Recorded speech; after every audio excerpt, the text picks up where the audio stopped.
Today I'm going to be reading the story of Grandmother Stories, Wise Woman Tales from Many Cultures, retold by Burley Munton, illustrated by Cyan Bailey. The story that I'm going to be reading is The Old Woman Who Was Not Afraid, Japanese, and this is my audience. Loanne Marie Roberts and Cyan Danielle Roberts, my two youngest daughters. Once there was a poor old woman who didn't have much in the world, just a small garden and an even smaller house. Every day she pounded rice into flour for dumplings.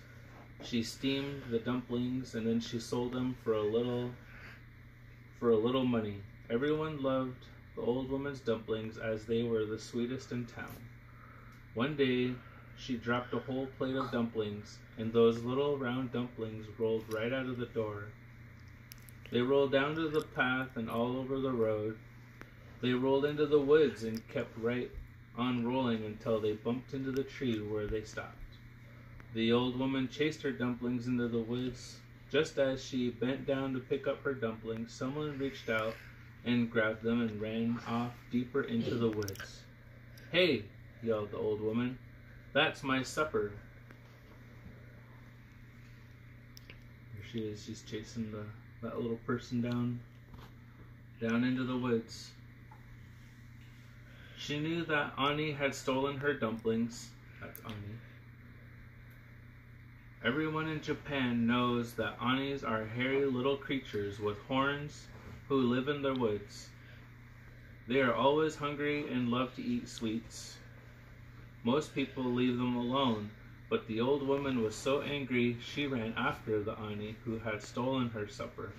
She chased the Ani into the hole in the side of the hill that led into the tunnel that went down inside the earth.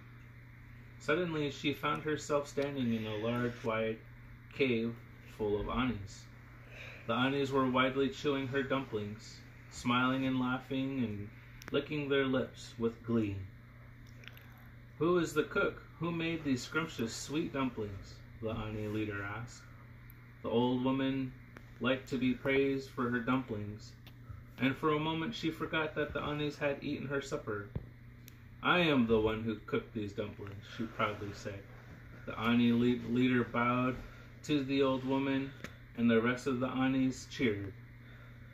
When she looked at all of those Anis licking their lips, the old woman suddenly remembered that she had just eaten her supper. "Yes, I am the one who picked the rice," she said. "I am the one who pounded the rice and patted the flour into round little dumplings. And I am the one who cooked the dumplings for my supper, not yours. And I am still hungry. You are rude little thieves."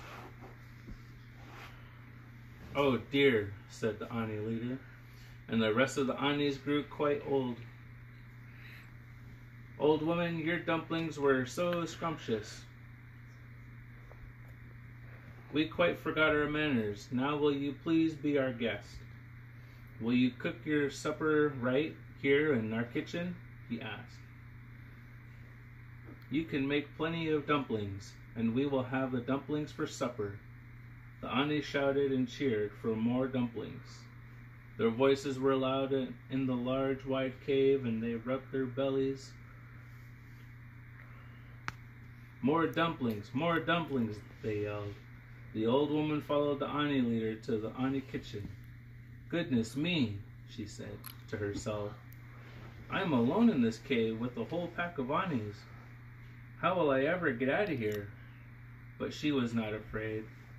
I'll think of something," she said to herself. "I'll find a way to get out of this Ani cave." There she is in the Ani cave. All the Anis are jumping and dancing around. So that's just a half story of the woman who was not afraid, the old woman who was not afraid. And the reason why I chose this book was because it was something that my daughters asked me to read to them, and this was for my CMST class 101 of oral communications, Again, this is my audience here, my two youngest daughters. Thank you for listening.